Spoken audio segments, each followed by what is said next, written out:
I worked on a film called Big Business, which starred Lily Tomlin and Bette Midler. And one day I was in Lily's trailer going over some photos and some other things, and I said something, and she listened to it, and she kind of looked kind of quizzically at me, and she said, "But isn't that stupid?" And I thought about it, and I said, yeah. I thought to myself, yes, that is really a stupid thing that I said.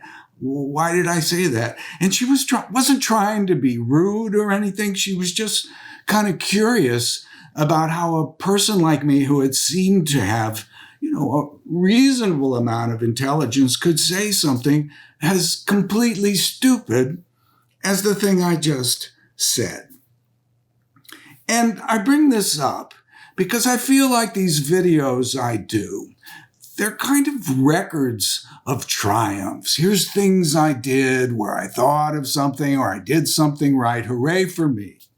And if you're trying to tell a story of your life through videos, it's lying if all you do is talk about the smart things. So I thought, wouldn't it be good if I did a video that just really focused on some of the stupidest things I've ever done? That might be interesting and necessary.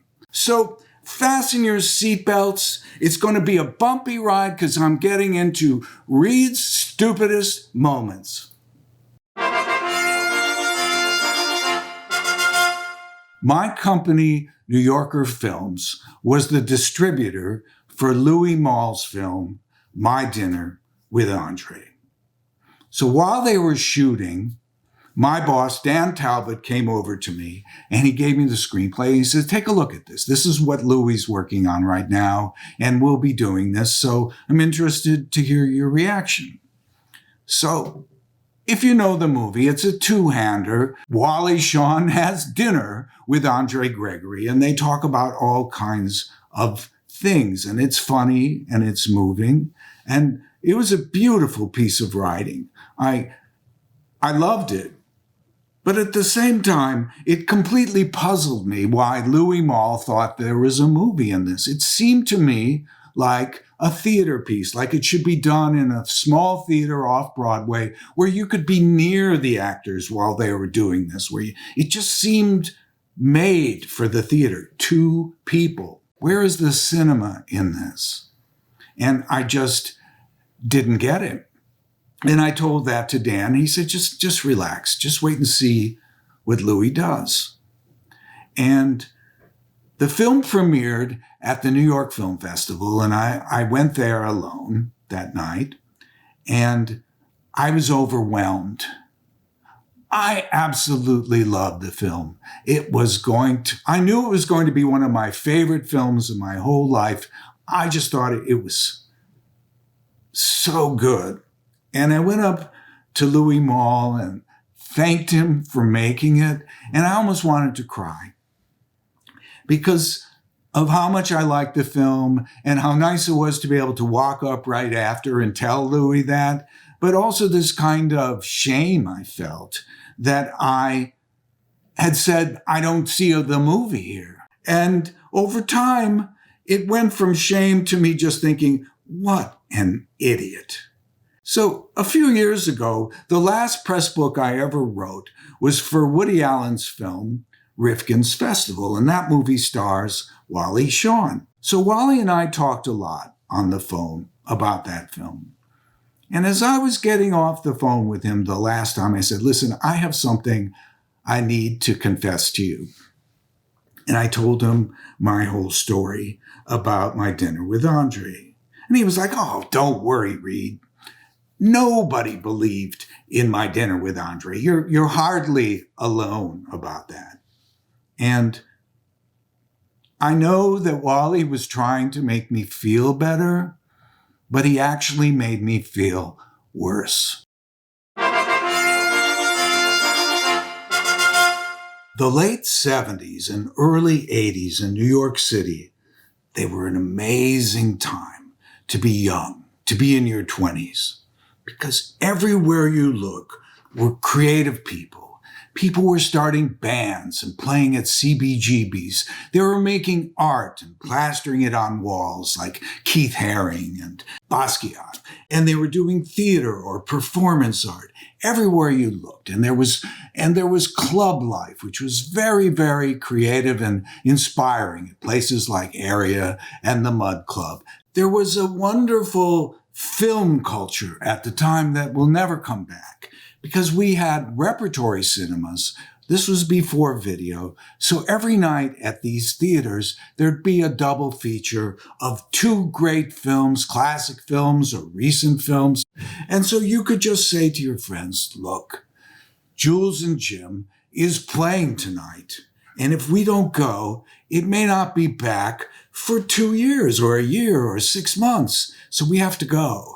And you'd get your friends together and we'd all go and then we'd see the movie and we'd get a table at a restaurant and we'd just all talk about it.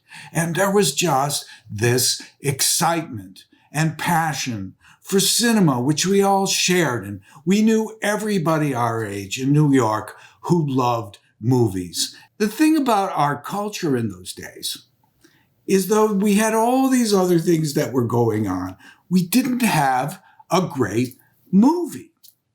We had all those other things, and there were some very talented people like Amos Poe who were making movies from our community, but nobody had made something of the same level as the bands that were playing, as the artists were doing.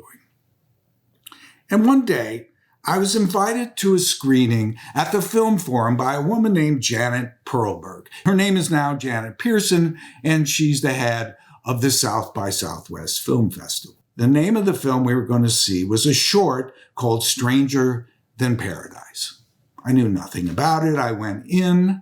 I sat down to my friend Ed Lockman, who was one of my best friends at the time. He was a cameraman. Now he's a famous cameraman. Ed and I started watching this thing, and we got chills. We knew we were watching something special. And, we were like looking at each other back and forth like, wow. And when the movie ended, we got up and we just cracked heads right next to us because we were so numb with our feeling about how great this movie was that we practically killed each other by being so clumsily, banging each other on the head.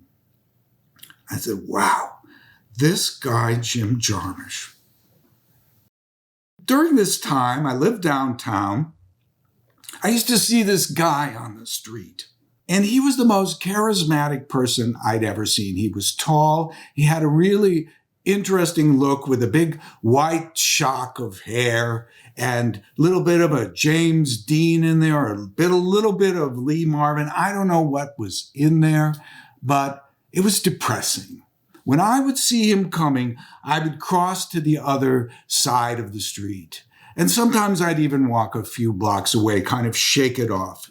Why did this person get all the coolness in the world? Since the dawn of times, he got it all. And I would go and have myself checked out by scientists, and they look at every atom and they say, you've got no coolness at all.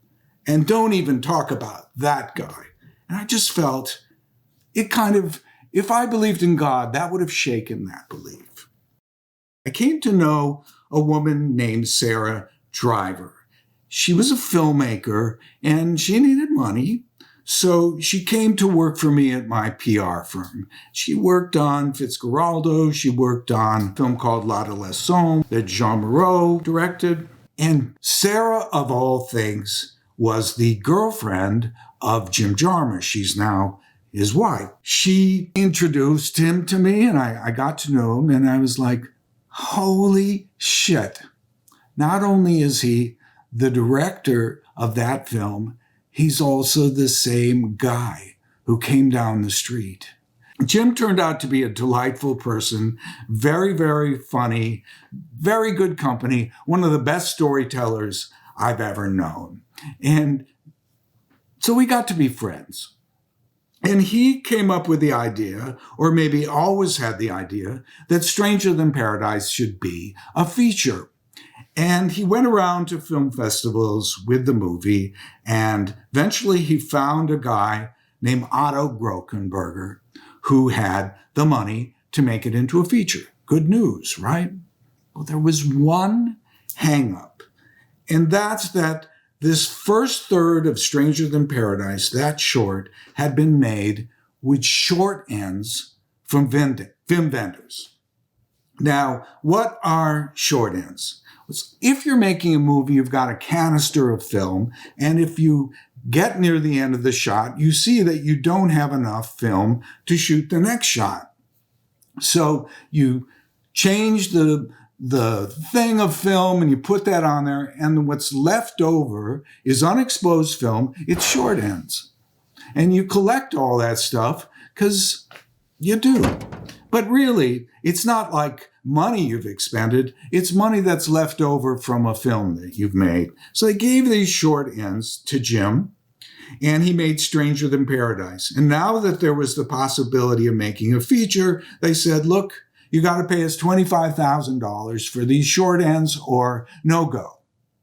Jim was completely depressed about this and inconsolable. And I would have these conversations with him. I really have this image of myself laying on my back on the floor, talking to him. And because what do you say? He's like inches away. It was clearly the money that he was getting from Otto was just barely enough by his fingernails to make the film. To say that they needed $25,000, it might as well have been $100 million. It was unattainable. They couldn't get it. So I said, Jim, walk away. Walk away. Make another movie. The thing about Stranger Than Paradise is that it's the greatest short film I've ever seen in my life. What's wrong with that? What's wrong with making the absolute best short film? Why not just leave it at that? Let it be that. Write another script, move on. Maybe you can come back and do it at some point, but put it in the rear view mirror.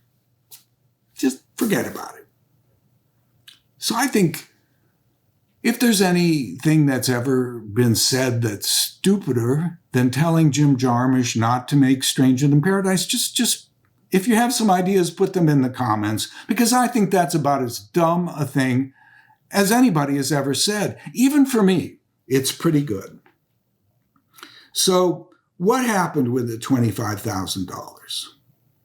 There's a guy named Paul Bartel, director and actor. You may know him for his film Death Race 2000 and many other things he's done as an actor and director and writer.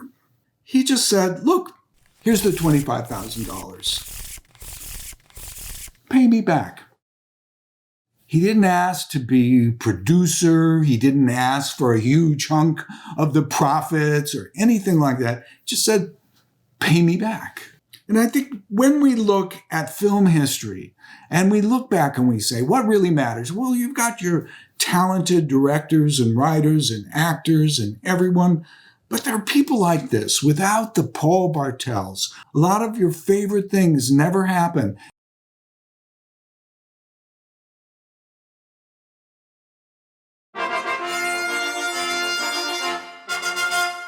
I want to leave you with these two things, my Dinner with Andre story and my Stranger Than Paradise story. And I leave them with you because there may be times in your life where you just go, God, what I did was so dumb. How could I be so stupid? And I want you to think about, well, at least I'm not as stupid as Reed Roosevelt. There will always be that. You'll always be able to feel superior to me. Thanks for listening. See you next time.